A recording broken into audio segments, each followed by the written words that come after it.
8h et presque 14 minutes, vous êtes toujours sur Studio Calita et notre premier invité ce matin pour parler de la situation dans le Nord et plus particulièrement de la relation, de la position de la Russie dans cette région. C'est le professeur Emmanuel Navon. Bonjour Emmanuel Navon, merci d'être avec nous ce matin sur Studio Calita.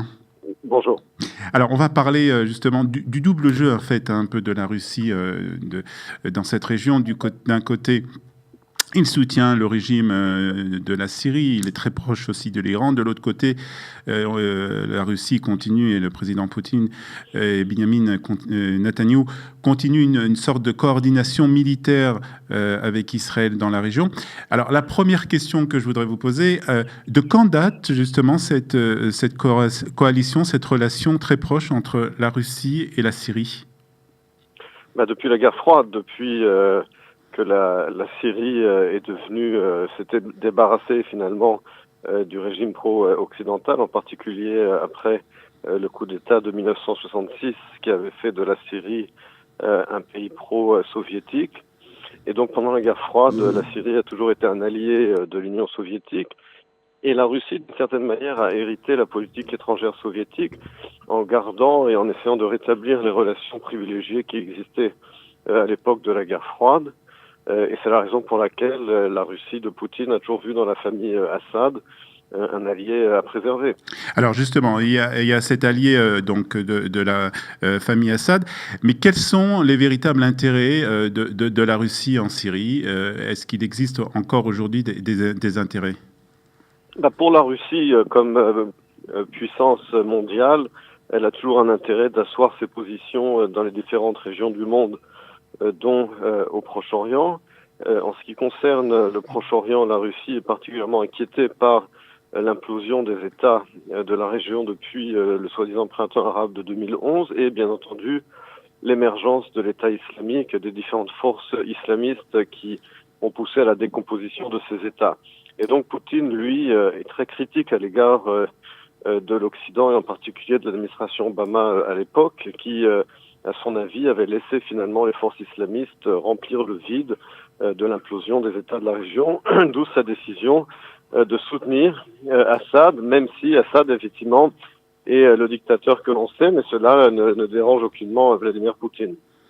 Alors, aujourd'hui, on voit donc un rapprochement très fort entre la Syrie et la Russie. De notre côté, il existe quand même des relations aussi très fortes entre Israël et la Russie, puisqu'il y a quelques jours, je crois qu'il y a une semaine à peu près, Benjamin Netanyahou était à Moscou pour parler de la coordination militaire. On a l'impression que la Russie joue un double jeu dans la région ? C'est pas exactement un double jeu. Il n'y a pas d'intérêt commun entre la Russie et Israël. Israël n'est pas un allié stratégique de la Russie. Simplement, Israël est une puissance régionale avec laquelle il faut compter.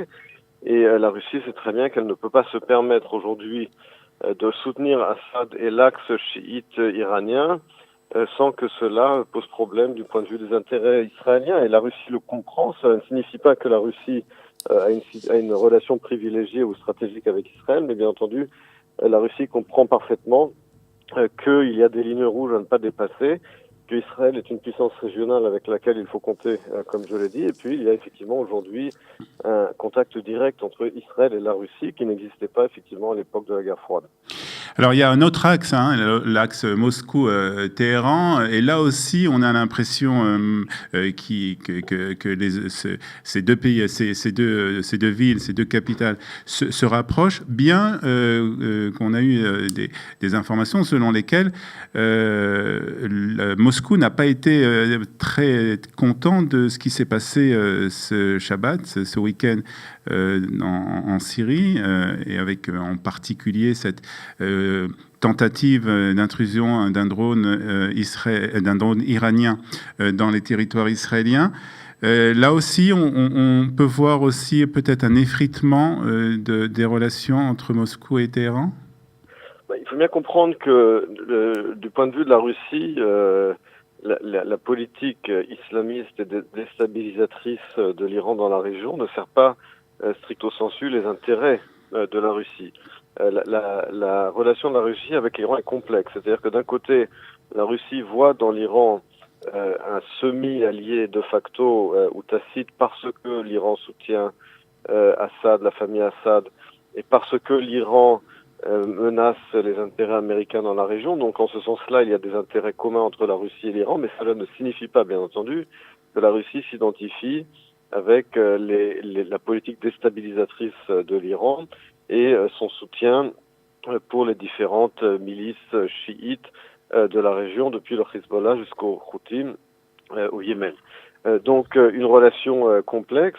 La Russie, effectivement, n'est pas du tout favorable à ce que l'Iran, par exemple, envoie des drones en Israël parce que cela déstabilise la région. Mais la question ensuite qui se pose, c'est est-ce que Poutine aujourd'hui a la capacité véritablement d'influencer les Iraniens et de limiter leurs activités? Question que se pose. Et la dernière question que je voudrais vous poser, professeur Emmanuel Navon,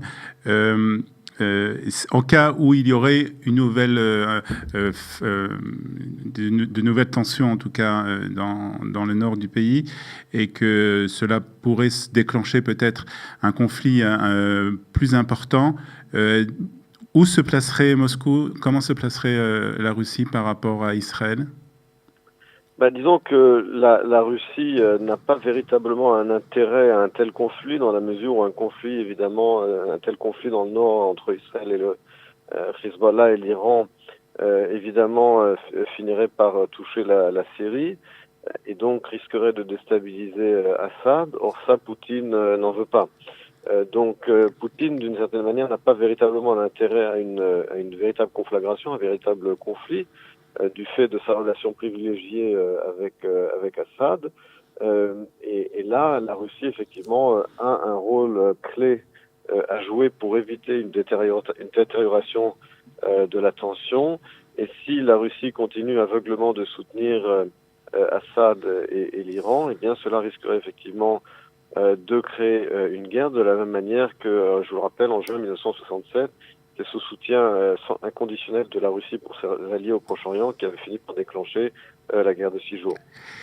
Merci, professeur Emmanuel Navon, de ces informations et de ces éclaircissements concernant la situation dans le Nord et plus particulièrement la position de la Russie. Bonne journée à vous. Bonne journée. Et 8h22, nous allons maintenant passer à la page historique de la journée avec Eliana Garfinkel qui nous parle ce matin de Avram Stern.